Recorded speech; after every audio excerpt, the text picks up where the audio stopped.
زمان در باست بدم و دوران چرمشی یا مچره که مستده لدومن ما چرمشی یا مچره که مستده لدومن ما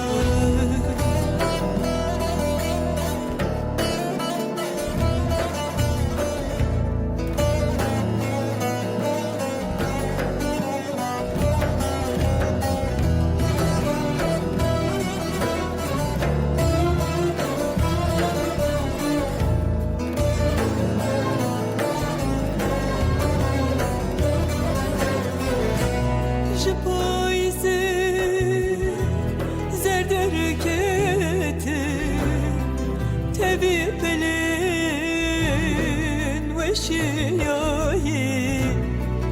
در باس بومجه زمستانا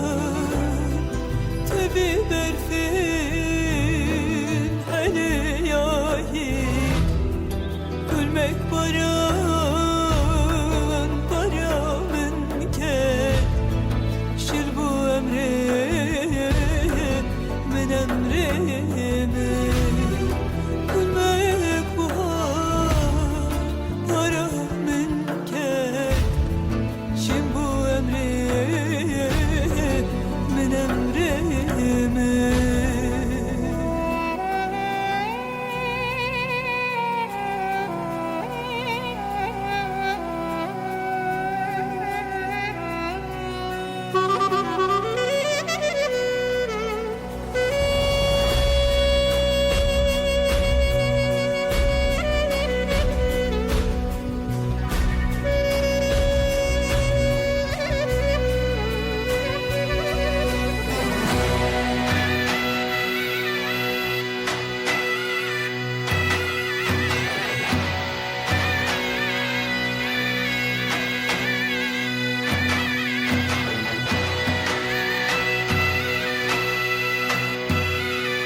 که مستده